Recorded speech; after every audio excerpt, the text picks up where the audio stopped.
bienvenido. Gastón, ¿Cómo gracias. estás? Maravillosamente contento aquí contigo. Bueno, habíamos hablado muchísimo, se dio, Sí. ahora que tenemos un ratito de tiempo, así Sí. que bienvenido a esta casa editorial. Gracias, será un hermano. placer platicar contigo y que me cuentes desde cuándo empezó esta gran aventura en la comunicación. 39 años, para ser exactos, como que llevo el tiempo bien contado. O sea, tenía yo 17, 18 años, digamos que empecé a meterme en la comunicación de la música. Ahí empecé a meterme, o más bien la música me fue llevando a la comunicación ya de los medios de comunicación. Bien, nacido en... Aquí en Tuxtla Gutiérrez, Ok. 26 de enero del 69. Ok, llevas un buen caminar. Un buen caminar. ¿Qué cambió de aquel Tuxtla al de hoy, a las infancias? ¿Cómo afrontar este día a día en esta dinámica post pandemia, muy globalizado, con muchas redes sociales, y cómo influye eso en la comunicación? Vivimos muy rápido, vivimos agitados, vivimos al segundo a segundo y nos queremos comer el mundo lo más rápido posible.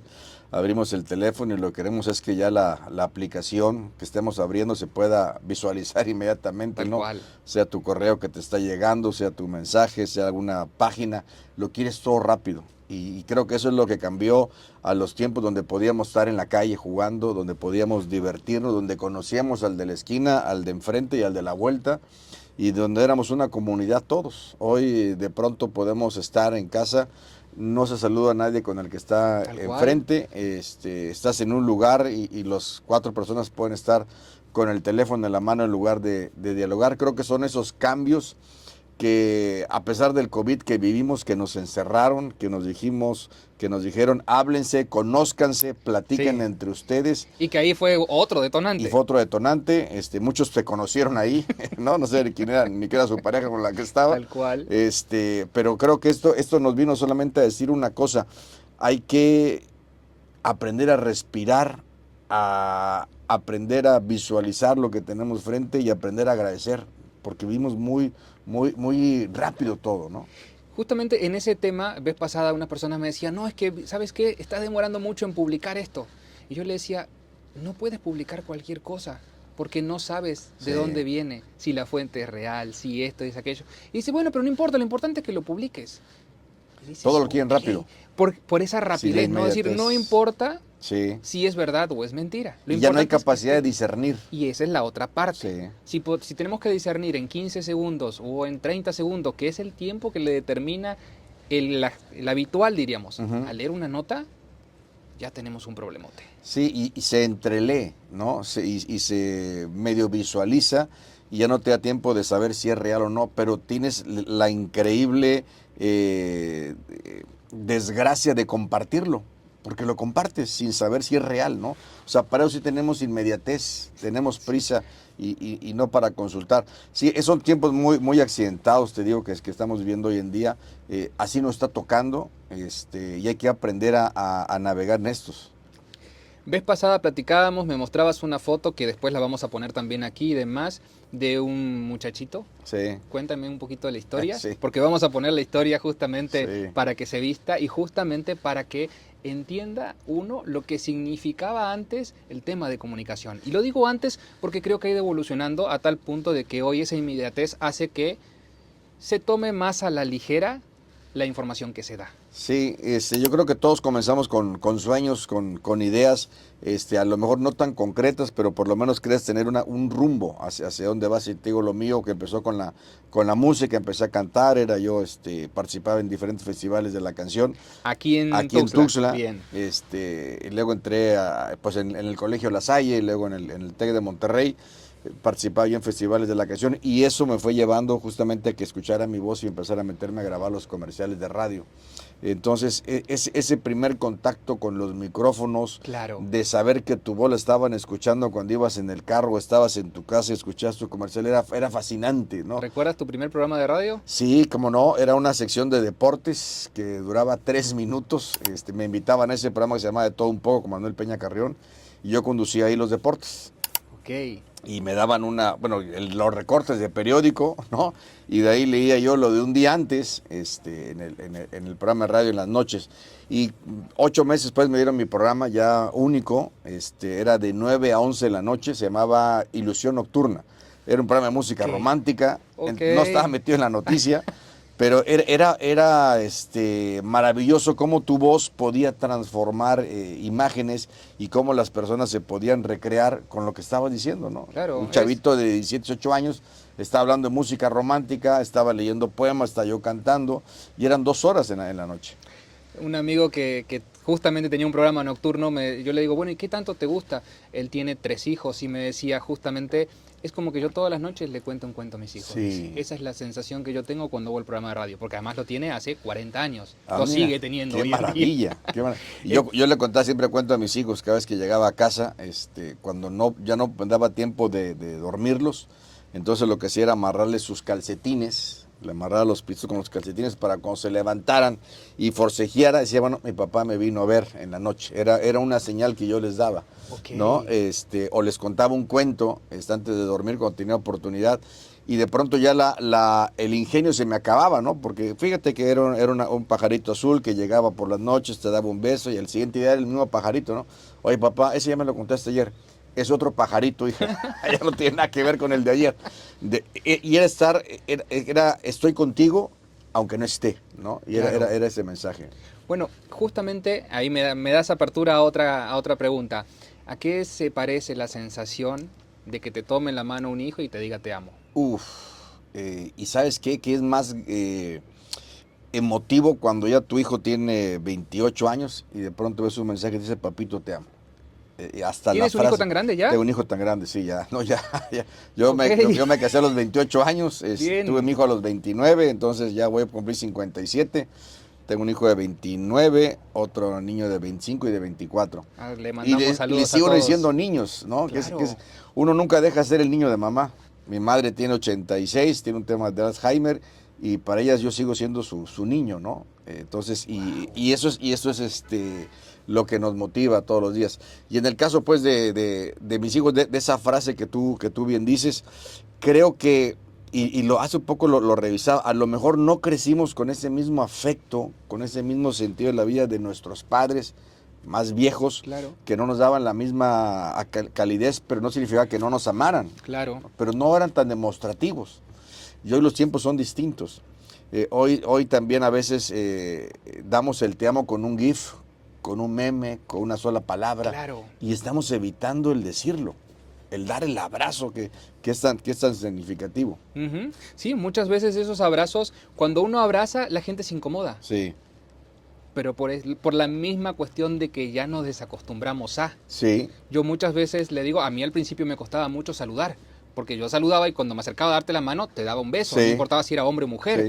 Y entonces me decían, para. Sí. Entonces es que para nosotros es algo Es normal. muy normal. Y es acercarte, afectivo. Exactamente, Claro. y más si son conocidos, amigos, bueno, Claro. es como casi doble beso eso. Sí. Entonces tú dices, bueno, es cuestión cultural, Cultural. pero vas a mi pueblo y esa parte cultural sigue estando arraigada como hace más de 100 años.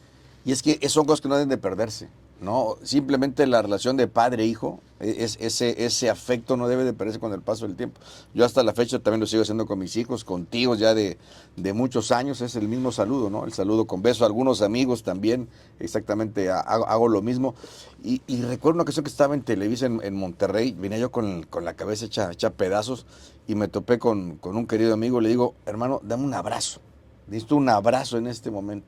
¿Cuántas personas no estamos pasando por situaciones distintas, y lo que haces es retirarte, ¿no? De esa necesidad de expresarlo y de pedirle, oye, aquí estoy, ¿no? Dame, tengo un foco rojo que es importante que lo veas. Cuéntame Nos un lo poquito guardamos. de esa trayectoria, de ese recorrido, porque anduviste por todo el país, Sí. anduviste en televisoras muy importantes y decidiste regresar aquí. Sí, es un tema tan interesante, porque no sabes en qué momento es el punto de quiebre, ¿no? Que tienes que regresar. Yo estoy trabajando aquí en la televisión oficial, en Canal 10, luego estoy en la radio, bueno, de la radio brinco a la televisión, y de pronto vi una oportunidad para irme a Monterrey, justamente estando yo en la Feria Chiapas, que está ¿Qué? también aquí en Chiapas, y estaba yo de animador Yo conducía programas de radio, locutor, estaba maestro de ceremonias en 15 años, bueno, hacía todo. Lo que me deja, perdón que te interrumpa, Sí. es un círculo de 360 grados porque Sí. hace unos días acabas de presentar Sí, justamente la feria. Sí, fíjate, la vuelta de la ¡Wow! vida. Exactamente. Estaba yo en la Feria Chiapas, me habían contratado para animar ahí en el Teatro del Pueblo, y de pronto el artista que iba a llegar a cantar, que era Timbiriche, no llegaba. Entonces me pongo yo a improvisar, pero ante 10,000 gentes. Pero la gente estaba ya harta de escucharme porque llevan 5 horas ahí. Y la bronca es que me dice, ¿sabes qué? Ponte a improvisar porque Timbiriche va a tardar. Chocaron en la carretera y van a tardar. Dentro de la improvisación me viene a la mente el voy a cantar, me pongo a cantar, me estaban unas tías adelante, me empiezan a hacer arenga para cantar, y cuando empiezo a cantar, empieza la gente a corear conmigo. Entonces pues ese fue mi primer punto de quiebre, saber qué quería hacer de mi vida, porque me visualicé, puedo seguir de locutor de radio, puedo seguir de maestro de ceremonias, puedo seguir en la televisión, o puedo dar el brinco cuando me di cuenta que estaba de una otra manera manejando masas. Claro. Dije, creo que mi capacidad me da para más. Y mis cuates con los que estudiaba se iban a ir a Monterrey justamente. Entonces, sin decirle nada a mis padres, me doy de baja en el TEC de acá, hablo por teléfono a Monterrey, y les pido si me dan espacio. Ya no había lugar, no sé cómo convencí a la directora de la carrera y me lanzo a Monterrey. Entonces fue mi primera punto de edición, irme a Monterrey. Empiezo a entrar a los programas de radio del TEC, en los programas de televisión y en la radio de Multimedia Estrellas de Oro. Ahí trabajaba yo, en la RG La Deportiva, hasta que luego entro a Televisa a buscar ese espacio de un joven provinciano, que mi primer contacto con Monterrey, cuando nos presentan todos los estudiantes, dice el maestro, a ver, ¿cómo se llaman? Y yo digo, pues César Cancino, soy de Chiapas, te hablo del 93, y de pronto escucho una voz regia de una chica güerita preciosa, y dice, ¿y dónde queda Chiapas? ¿No? Con un tono fresón, de esas que casi no le salía, y lo sentí como hasta como un insulto, ¿no? Claro, ¿Cómo madre no sepas dónde queda Chiapas, no? Pero era normal, no todos sabían que era Chiapas. En el 94 todo el mundo sabía que era Chiapas, sí, pero por el men zapatista. Nos hacemos conocidos por una... Exacto, por este movimiento, una ¿no? Del movimiento. Entonces, y de ahí digo, yo tengo que seguir. Y ahí viene una oportunidad, conozco una persona en la calle que era conductora de televisión, y me da un teléfono, un nombre, y lo voy a buscar al canal. Tardo 2 meses para que me abran la puerta, hasta que de pronto dije, pues este es donde yo quiero estar, ¿no? Lleva yo mis cassettes VHS. Déjame contar esta anécdota que para mí es fascinante. Claro, es. No me daban acceso al canal. Me hicieron un examen de 50 preguntas, que si quién era el gobernador, quién era el senador, quién eran los presidentes de cámaras. No sabía nada porque tenía apenas unos meses viviendo ahí. Y dije, es que yo quiero entrar aquí al canal. Cuando yo llego a Monterrey, estaba con mis cuates, estábamos viendo la tele y les digo, en ese noticiero me van a ver a mí. Y me acuerdo que me dijo, estás loco. En ese noticiero me van a ver a mí, el de la noche, el estelar. Eso fue como por marzo, abril.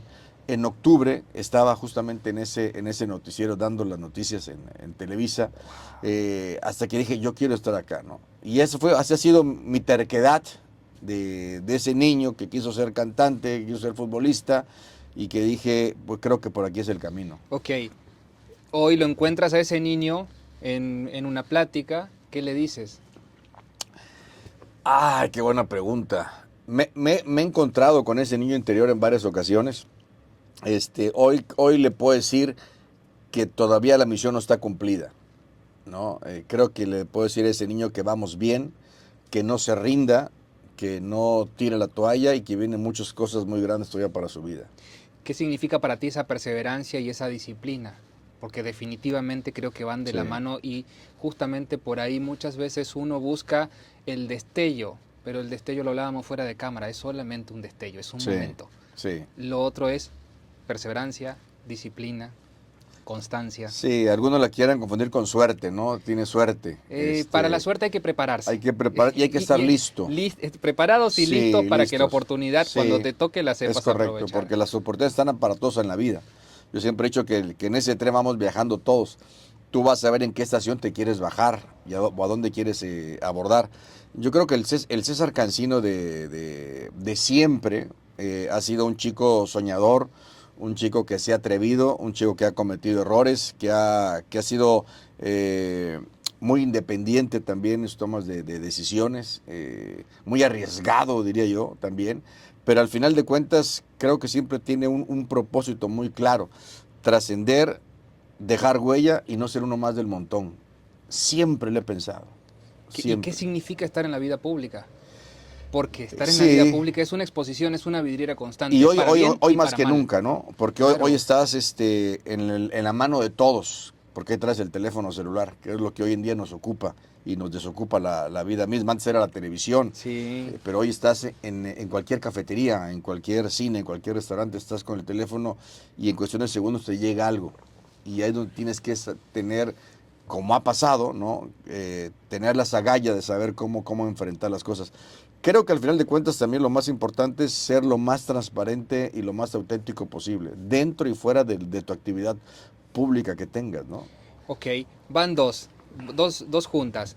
La información para ti más importante en toda esta bella carrera que has Ajá. tenido, que dijeras significativamente buena o mala, no, no importa pero que tú dijeras, esta fue, Que me tocó vivirla. que te tocó vivirla, que te Sí, tocó contarla, que te tocó expresarla, porque además, para quien no conoce, cuando estás del otro lado, cuentas parte de la sensación, de la emoción, más allá de que trates de ser lo más analítico posible, las emociones brotan. brotan y mucho, pero tengo que trato siempre de ser lo más transparente y humanamente posible. De pronto nos encartonaron a los que estamos en los medios de comunicación, sobre todo en televisión, que Que debe tenga ser que ser cuadrada cuadradito. como la tele, ¿no? Cuadradita, ¿No? Y hoy ya exactamente. ya no son ni cuadradas, ¿no? Son de cualquier formato. Pero trato de ser muy directo. Puedo contarte tres muy breves. Una, en Monterrey me tocó estar en la cumbre de la ONU, y de pronto, pues, estar en una reunión, una cena con 35 presidentes de todo el mundo, es cuando visualizas al niño que 30 años quería ser luchador y futbolista y cantante, y lo ves sentado en la mesa principal con los directivos de Televisa, y lo ves con el presidente de Francia, de Venezuela, de Estados Unidos, en fin, a todos los principales, ahí estaban en esa mesa a unos metros de ti. La segunda que marcó mi vida fue el accidente de los migrantes que hubo aquí en Aquí, Tuxtla. Creo que ese fue el parteaguas de mi vida emocional también, porque es cuando esa línea tan delgada, donde no te dan un reglamento, donde no te dicen tú no te puedes quebrar, tú no puedes hablar mal, tú no puedes ser más, donde todo se borra, tienes que ¿sí? ser inexpresivo, ¿no? Claro. Yo dije, esto es de empatía. Y cuando de pronto vi 55 personas ahí tiradas, más de 100 heridas, pero 55, sí me dije, esto no puede ser narrado, porque aparte ni lo piensas, sino lo estás sintiendo cómo va fluyendo, ¿no? Creo que ese parteaguas de dar a conocer al mundo, porque fue un Sí. momento tremendo. Si hoy en día, si lo contásemos por likes, creo que ha sido lo que más ha impactado en mi vida en cuanto al número de conectados en ese momento, que superaba los 20 y tantos Y mil. además Era una repercutió locura. muchísimo porque después de eso empezaron muchas investigaciones en Sí. muchos estados, no solamente en el nuestro, y se empezaron a descubrir muchísimas cosas que hasta el momento solamente se tenían más o menos Y pensadas, que va a seguir pasando, y que pero sigue claro, pasando, sí, al final tal de cual. cuentas. Curiosamente, hace un par de meses recibo una llamada.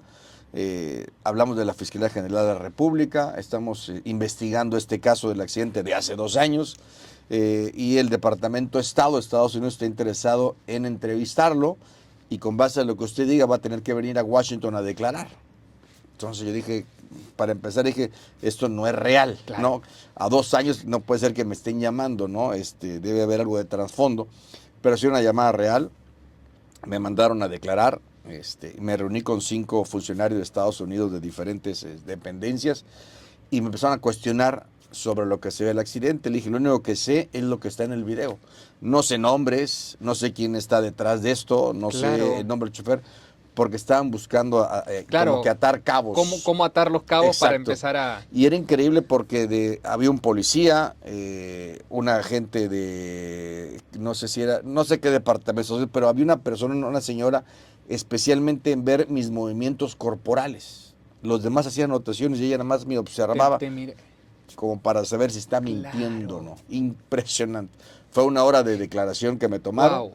y ahí quedó, ¿no? ¿A qué se pareció esa sensación de estar sentado ahí? Porque es como estar en el banquito de los acusados. Completamente, ¿no? Ya no me dijeron tienes que venir a Washington a declarar. consiguieron cuenta que no había más que decir. Claro. Pero lo que sí me quedó claro es que para ellos tenía un significado muy importante que para el gobierno mexicano no. O sea, Estados Unidos seguía investigando ese paso de los migrantes que terminó en tragedia y aquí no. Sin entrar en aspectos políticos, porque vuelvo a lo mismo, creo que tenemos que ir transformándonos como sociedad y las banderas tienen que ir desapareciendo. Y este es uno de los casos, por ejemplo, que justamente mencionas, que pasó un gobierno en Estados Unidos, que viene otro gobierno y se le sigue dando. ¿Por qué no podemos, por qué nos cuesta tanto aprender de esta dinámica de darle continuidad a las cosas? Y yo siempre lo pongo en el ejemplo, y me tocó platicarlo con muchos diputados, con muchas diputadas ahora también, y comentarles, decirle, ¿por qué no reglamentamos de que dejemos de cambiarle el nombre a las cosas? Totalmente. O si no, empecemos a cambiarle los nombres a nuestros hijos cada 3 años y que sea por ley. Sí. Y vamos a ver qué identidad vamos a tener. Sí, al final de cuentas, con las cosas muy sí. simples para empezar a darle esta continuidad a largo plazo, porque en definitiva es como perder la identidad cada 3, 6 años y volver a empezar. Y no tiene que ver con los colores, tiene que ver con lo que significan los lugares. Sí, la migración es un fenómeno natural que se va a dar toda la vida. Tal cual, y nosotros somos la puerta de entrada. Y va a seguir siempre, sí. Pero se ha convertido como una bandera política dependiendo del interés que tenga el gobernante en su momento. Lamentablemente eso va a seguir ocurriendo porque hay muchos intereses de por medios, ¿no? que todos sabemos quiénes están coludidos en lo mismo. Pero al final de cuentas creo que esa tragedia en lo personal, en lo periodístico, sí me marcó mucho en el tema humano. ¿no? Claro. Tiene que ser sensible. Y otra que también marcó, tiene un significado especial en mi vida fue la cobertura de Israel. Hace un año me invitaron bien. Después de que ataca Hamas. No, y fue hace un año, imagínate todo lo que está pasando ahora. Sí, y yo llego un domingo y el viernes había atacado Irán a Israel. Ahí invitaron desde el lunes, nadie se ve que iba a atacar. Entonces la respuesta durante esa semana que íbamos a estar ahí, era constante en cuanto a qué va a pasar, ¿no? Okay. Y fuimos 24 periodistas, en su mayoría de Estados Unidos. El único medio digital mexicano era CCK News. Entonces, en un tema personal, pues fue de mucho orgullo, de mucha responsabilidad, nada más de saber de estar ahí, ¿no? Bueno, justamente me das entrada a eso, CCK News. ¿Cuándo nace? ¿Cómo nace? ¿Y por qué nace? Bueno, hace 10 años justamente cumple CCK News, ya 10 años. Nace en un momento, en otro punto de inflexión y de quiebre de mi vida, cuando regreso de Tijuana. Yo estoy en Monterrey, estoy en México y en Tijuana trabajando para Televisa, y cuando regreso quiero entrar a trabajar. Y lo común aquí en Chiapas, pues en la tele de oficina, no en la tele de gobierno. Y cuando llego a preguntar, me dicen, no hay chamba, estás etiquetado en la lista de los enemigos de Peña Nieto, porque durante su campaña lo criticaste. Entonces el gobierno tenía una lista y literal, no me dieron chamba. Entonces dije, ¿qué hago? Tengo que darle de comer a mis 3 hijos. Y en ese momento empezó el tema de las redes sociales y empecé a meterme por ahí hasta que, y haciendo los contactos que había con algunos empresarios, dije, ¿por qué no le volteé a saber lo que está pasando también aquí en redes sociales, en lugar de las revistas, de los periódicos, de la televisión y la radio, sino que veas un medio alternativo e independiente? Así lo llamé, ¿no? Y así empezaron a jugar hasta que de pronto dije, esto tiene que tener un nombre y un apellido, y empecé a jugar con mis siglas, el César Cancino Casap, CCK News, y voy a registrarlo, y cuando meto ahí en la Secretaría de Economía el registro, aparece un CCK News en Rusia. Entonces no me podían dar ese nombre. Entonces le pongo ccknews.tv. Y ahí surge este proyecto ya de periodismo independiente desde hace 10 años. Nada más y nada menos. Sí. Bueno, y en este caminar, ¿cuál es, podríamos decir que fue tu satisfacción más grande? La cual dijiste, hoy me voy a dormir porque esto fue lo que valió la pena completo. Pues mira, lo que te platicaba de Israel, ¿no? El haber estado ahí en esta cobertura de guerra. Ser un corresponsal de guerra es un corresponsal de guerra, que te volteen a ver, porque estaba Univisión, estaba Telemundo, había medios de Argentina también, o sea, medios tradicionales de mucho peso, pero para ellos también era importante que un medio digital mexicano, lo investigaron también, no fue nada más. Claro. Tuve que mandar material mío y lo vieron las Fuerzas Armadas y el grupo de israelíes que hacen estos tipos de encuentros, y fue que lo aceptaron, ¿no? Bueno, justamente muchas veces nos enfocamos mucho en lo local, nos enfocamos mucho en lo estatal. A nivel internacional, desde la parte de la comunicación, ¿cómo ves el mundo hoy? Porque no es el mismo mundo de aquel niño que soñaba con ser futbolista, cantante y No, comunicólogo. no. Definitivamente. Me preocupa qué mundo va a tener nuestros hijos y los hijos de nuestros hijos, ¿no? Que ya no lo vamos a ver. ¿Qué mundo les vamos a dejar a ellos? Porque hoy con una facilidad podemos ver cómo un misil acaba con un Sí, edificio y un en misil Ucrania, en dirigido Rusia, en por Israel, un en Irán. dron. Sí, Ni por un siquiera. dron. Ya, no, cuando antes el ataque sabías que puede ser una bomba nuclear, hoy pueden dejarte una maleta en la puerta, o como vimos hace en el 2001, el desplome de las Torres Gemelas, ¿no? Todos a través de la televisión veíamos cómo los aviones impactaban en las torres y perdimos, y ya lo normalizamos, perdimos la humanización, ¿no? Ujú. Como aquí, retomado en lo que vivimos acá, el tema de la violencia. Exactamente. Y lo que me lleva a esa parte. ¿Cómo podemos empezar a trabajar en sociedad para justamente hacer que esto no sea un común denominador? Un común Que no lo denominador. veamos como algo tal cual. Me tocaba platicar con un medio de Argentina no hace mucho tiempo y porque hubo un caso dos casos importantes, uno en Rosario y uno en Buenos Aires, y decían, bueno, ¿y cómo le hacen ustedes para vivir en el día a día con 3 o 4 o 5 casos de esto en el país? Ujú. Le digo, es que ya se normalizó. Normalizó. Para nosotros no es algo, y a mí me llaman mi papá, pasó algo, no, está a 3.000 kilómetros de acá, le Exacto. digo, pero me dice, bueno hijo, pero pasó esto. Le digo, sí, pero eso también pasó hace 2 días, ¿eh? Y pasó antes de ayer, y pasó la semana pasada. ¿Cómo trabajamos como sociedad Yo y creo como que medio de comunicación desde también? casa creo que empieza la responsabilidad, ¿no? Lo que le quieres enseñar a tus hijos de cómo está el mundo. Y creo que todos los medios tenemos un papel importantísimo. Yo siempre he dicho, las redes sociales no son malas. El contenido está ahí, sino qué es lo que quieres subir, qué es lo que quieres informar. Cuando empiezas a normalizar lo que ya es normal, dices, no puede ser. No puede ser cierto que yo vea en un teléfono será una persona que están quitándole unas de sus extremidades y lo estoy viendo y lo estoy compartiendo y te digo, ¿ya lo viste?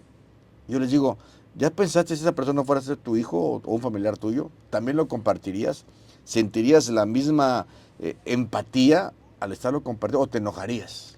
¿No? Sí, sí, Entonces sí. ya perdimos la humanización. No, y es un tema muy complicado. Por ejemplo, yo ahí te voy a contar una anécdota. Cuando llego al principio, los voceros me dicen, en LIC no le vamos a vender su periódico. Y le digo, ¿por qué? Me dice, porque usted no saca nota roja, dice. Sí, Y le sí. digo, pero yo no puedo sacar un pedazo. Bueno, pero es que eso es lo que vende, Lick.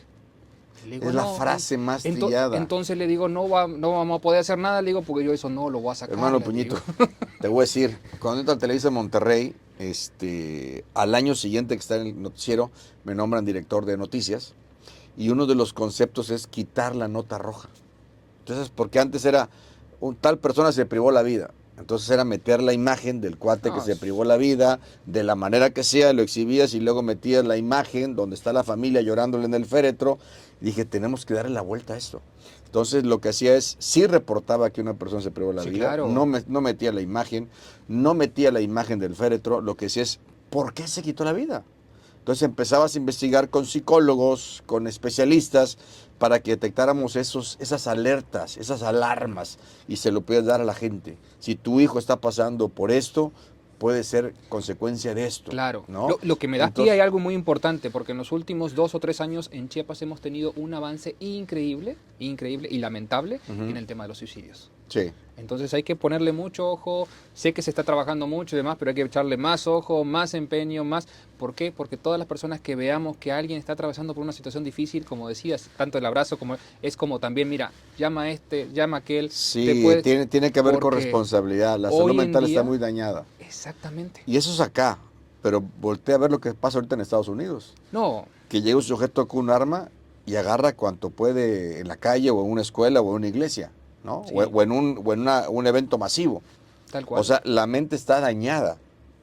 Pero lo vemos en las películas. No, tal cual. Vez pasada alguien me decía, no, lo que subieron en Estados Unidos de este video del fentanilo es mentira. Le digo, no, hermano, yo lo he visto. Ujú, sí. Tengo amigos de allá, me tocó trabajar allá, yo lo he visto, le digo, y la verdad que es, de verdad, Terrible. está basado en las famosas películas y las famosas series de zombie, Sí. en eso está basado, no queda de otra. Es eso, es Y la puedes realidad. pasar al lado de ellos y lo ves, no, está bien. Es que para ellos es Y lo más es natural del mundo natural. y lamentablemente hoy San Francisco es uno de los lugares que tú ves vas a ver el puente y al lado Sí. ves gente zombie. Así Ahí me tal tocó verlo en Berlín hace un par de meses y me sorprendió la conducta de las personas. Dije, pero ya es normal, es parte del paisaje urbano. Deshumanizados. Sí, deshumanizados. Totalmente. Ellos y nosotros. A ver, yo siempre he dicho, cuando vas en tu vehículo, en el bulevar, te topas a niños pidiendo limosna, ¿no? O a personas de la tercera edad, o algunos con una discapacidad. Y lo más fácil es decirles, no te doy, no tengo. O a veces ya ni los volteas a ver, a los migrantes que hoy día están ahí. Pero cuando ocurre una tragedia, empezamos a echarle pestes, que el gobierno, ¿por qué no lo retiró? ¿Por qué el cuate no se dio cuenta del niño? O sea, es hasta que viene la tragedia. No estamos previniendo lo que puede pasar y lo que está ocurriendo hoy en día. Claro. Producto de lo mismo. Somos una sociedad muy fría, muy apática. La empatía nada más la generamos en el morbo, ¿no? Justamente ayer estaba hablando con gente de autismo positivo y ellos me decían es que la gente es cálida. Y yo le digo, definitivamente Chiapas debe ser uno de los lugares de la gente es más cálida, pero no es empática. Son dos cosas Sí. totalmente diferentes. La calidez no viene de la mano de la empatía. Así es. Entonces le digo, ahí es donde tenemos que trabajar porque definitivamente tenemos una sociedad súper bonita. Tú has viajado por el mundo y vuelves a lo mismo. Estás a 2 horas de la playa, una playa extraordinaria, donde hay desove de tortugas, donde solamente eso pasa en 4 o 5 lugares en el Así mundo. es. Te vas a 1 hora y tienes montaña, te vas a 2 horas y tienes Tenemos ríos, todo. lagos. Es una cuestión donde brotes. Y si a eso le sumas lo cultural, y si a eso le sumas lo gastronómico, y si a eso le suma la calidez, dices, ¿qué más quieres? no se necesita. Estás en el paraíso. No se necesita más Sí, nada. sí. Pero creo que todavía nos queda mucho trabajo social Sí, por totalmente. hacer. Eso es. Digo, tenemos una frase que lejos de que sea un tema gubernamental es muy cierto, extraordinario por naturaleza, ¿no? Así Claro. es Chiapas. Cuando estaba yo fuera viviendo, siempre añoras tu tierra. Pero cuando regresas de pronto como que ya empiezas a perderle también hasta el gusto. La idiosincrasia de pronto te arrastra, ¿no? Cuando nos toca ver una inundación, allá el reporte que hubiera a la hora que fuera, ahí estamos. De hecho, trabajamos las 24 horas en Televisa y me toca una inundación cuando recién llego y mando un cuate a cubrir la nota. Me dice, no voy a ir. Le digo, ¿por qué? Me voy a mojar. ¿Cómo que te vas a mojar? Sí, me voy a mojar, no traigo botas. Hermano, somos periodistas, ¿no? O sea, hay que ir a chambear, hay que hacer la nota, tienes que tener la pasión. Cuando tienes pasión por llevar la exclusiva, la primicia, por estar ahí, no hay nada que te lo tenga que impedir. Pero era la idiosincrasia de cuando entras en una zona de confort, Claro. una zona de comodidad, dices, de aquí no me muevo. Es terrible. Sí, sin lugar a dudas. Soy de las personas que cree que los consejos no funcionan, pero los tips suman. ¿Qué tips le darías a todas las personas que están estudiando comunicación, que quieren hacer la diferencia, que quieren generar esta sinergia, que quieren aportar un granito de arena? Yo les diría que donde están ya estuve. Para empezar, también me senté ahí, también escuché a muchos muchachos, a muchas personas con talento. Hay que visualizar, hay que creer, hay que atreverse, hay que soñar, hay que imaginarse dónde quiere uno estar. Por eso te digo, trascender, dejar huella y no ser uno más del montón. A eso venimos, a hacer algo diferente. Y yo creo que todos tenemos las mismas posibilidades y las mismas oportunidades. Cuando yo recién me voy a Monterrey, para mi padre fue ¿y cómo le vamos a hacer? Porque lana no hay para mantenerte, compadre, ¿no? Entonces dije, bueno, pues me voy a ir y voy a buscar chamba. Entonces lo que hice era buscar un trabajo y que en ese momento ese trabajo me permitiese por lo menos poder comer de todo el mes 3 semanas. Y de pronto había semanas que literal no había para comer, ¿no? Y que mis padres nunca se enteraron hasta cuando terminó mi carrera. Le digo, misión cumplida, jefe, aquí está el título. Y fíjate que me pasó esto. En un cierto día llegué a un restaurante de comida rápida. No tenía yo para pagar 15 pesos de mi comida. Y le dije al cajero, ¿me das chance? Te dejo mi tarjeta de débito. No puedo retirar. Mañana que me depositan, ya lo cobro, pero dame de comer. Y me dijo, no se puede. Tales hecho pedazos que te hayan negado la comida. Al siguiente día regreso, pago mi comida y le digo, la comida no se le niega a nadie. Hijo de la chingada, perdón, pero se lo dije, porque eran tantos diciendo, hoy hago mucha labor social, porque también durante mis etapas de vida hubo alguien que me dio la mano, Claro. de la manera que sea, ¿no? Aparecen esos se ángeles aparecieron a través esos del ángeles tiempo. que dices, bueno, lo menos que puedo hacer es lo mismo, corresponder, ¿no? Nada más y nada menos. Nada menos y nada más. Es soltar, es dar, es desprenderte, es compartir. Estamos un tiempo en esta vida, no hay nada más placentero que poder dar la mano. ¿no? No sabes en qué momento la vida misma te la devuelve. Sin entrar en detalles, en algún momento estuviste con intenciones de entrar en la vida política, que creo que es lo que todos deberíamos hacer, definitivamente, Sí. para ejercer el ideal, el cambio, la ilusión que tengamos de una sociedad mejor. ¿Lo volverías a intentar? Sí, yo creo que todos hacemos política en la vida diaria. Al Ok. final de cuentas creo que somos también hasta una sociedad de doble moral. De pronto podemos demostrar lo que al final de cuentas no es, pero creo que cuando tienes el arraigo, cuando tienes el compromiso, cuando tienes las ganas, yo siempre he dicho, ¿y por qué no? ¿Por qué no Claro. atreverse? ¿Por qué tienen que ser los mismos? A tu pregunta directa te digo, sí lo volveré a intentar. También veo mis años de vida, digo, yo me tracé como de aquí a los 60 años, es decir, en los próximos 3, intentarlo nuevamente.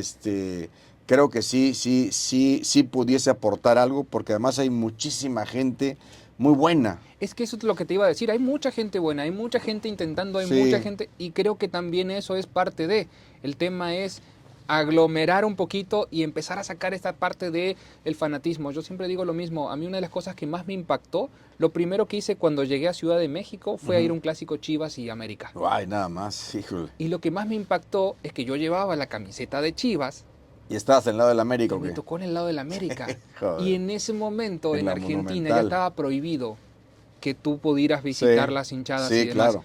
Estamos hablando de hace más de 15 años Y en ahí pudiste Argentina. convivir. Sigue prohibido.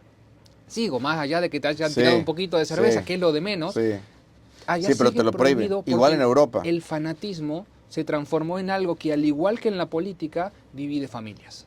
Totalmente. Entonces el fútbol, la política y la religión, religión. en una mesa, por ejemplo, de mis abuelos ya no están, pero de italianos, alemanes y criollos, no se podía platicar. No, porque jamás. salíamos peleados todos. Sí.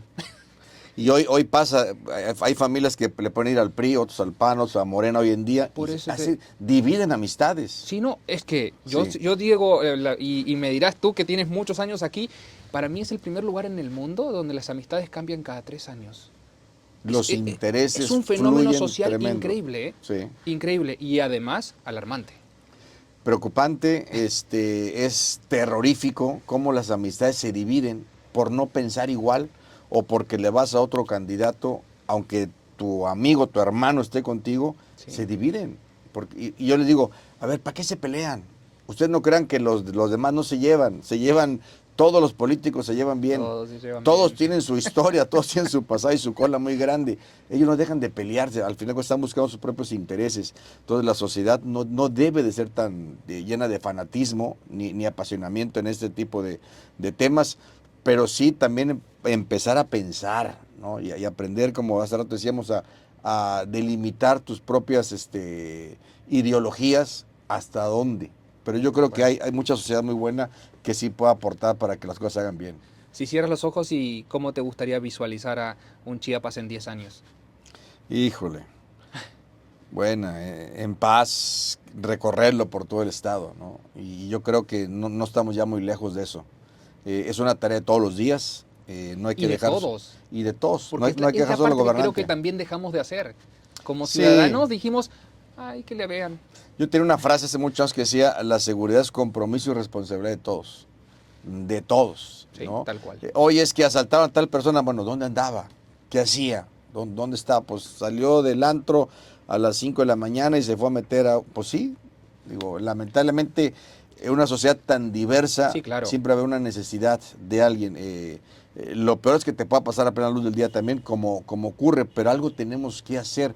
Y el ser significa no ser indiferente. Hace 40 años, me acuerdo, estaba yo en la zona de Tepito, en México, La Boca, el Lobo. Además que es como la Boca Sí, en Buenos claro, Aires. ¿no? Como pasa aquí que se empatronaba, te decía, ¿no? Y me acuerdo que me rodearon 6 personas. Yo tenía 18, 20 años, justo cuando fui a probar a la América también. Y de pronto sentí un cuchillo en la espalda. Y me dijeron, tranquilo, no grites o te vamos a picar. Y me acuerdo que me rodearon y eran más chavillos que yo. Y salen, me quitaron el reloj, la cadena. Pero veía cómo las personas pasaban a mi lado y nadie hacía nada. La indiferencia total. Estaba solo en ese mundo ante tantas personas, ¿no? César, te levantas en la mañana, abres los ojos, te miras al espejo y, como dice la canción, ¿qué ves cuando te ves? qué fregado me veo de repente. Digo. Sí, de repente digo, ay, cabrón, ¿qué me pasó, no?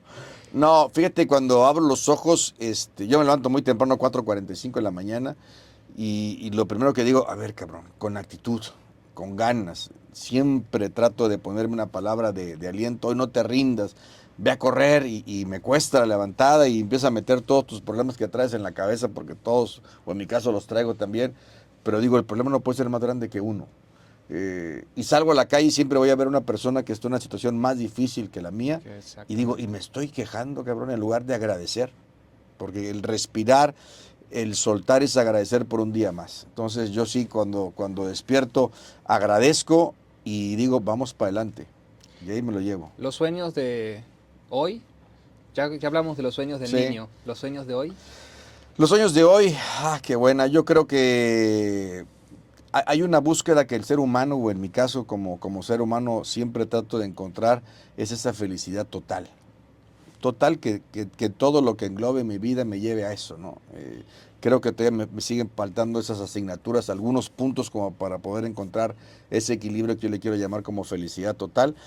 Pero en esa búsqueda incesante es la que también me hace encontrarme.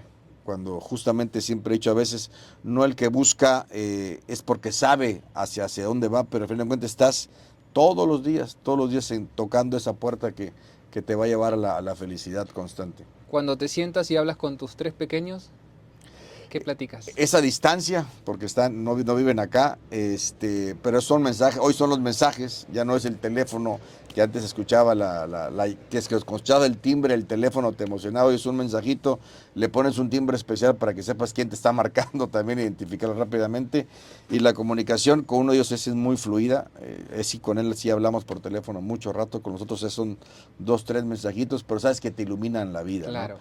Hoy en día también es increíble que de pronto a los papás, ellos seguramente les va a pasar, porque se los digo, me mandan un mensaje, hola papá, ¿cómo estás? Te amo, y contestas en friega, ¿no? Hijito, bien, te quiero, ¿y cómo estás?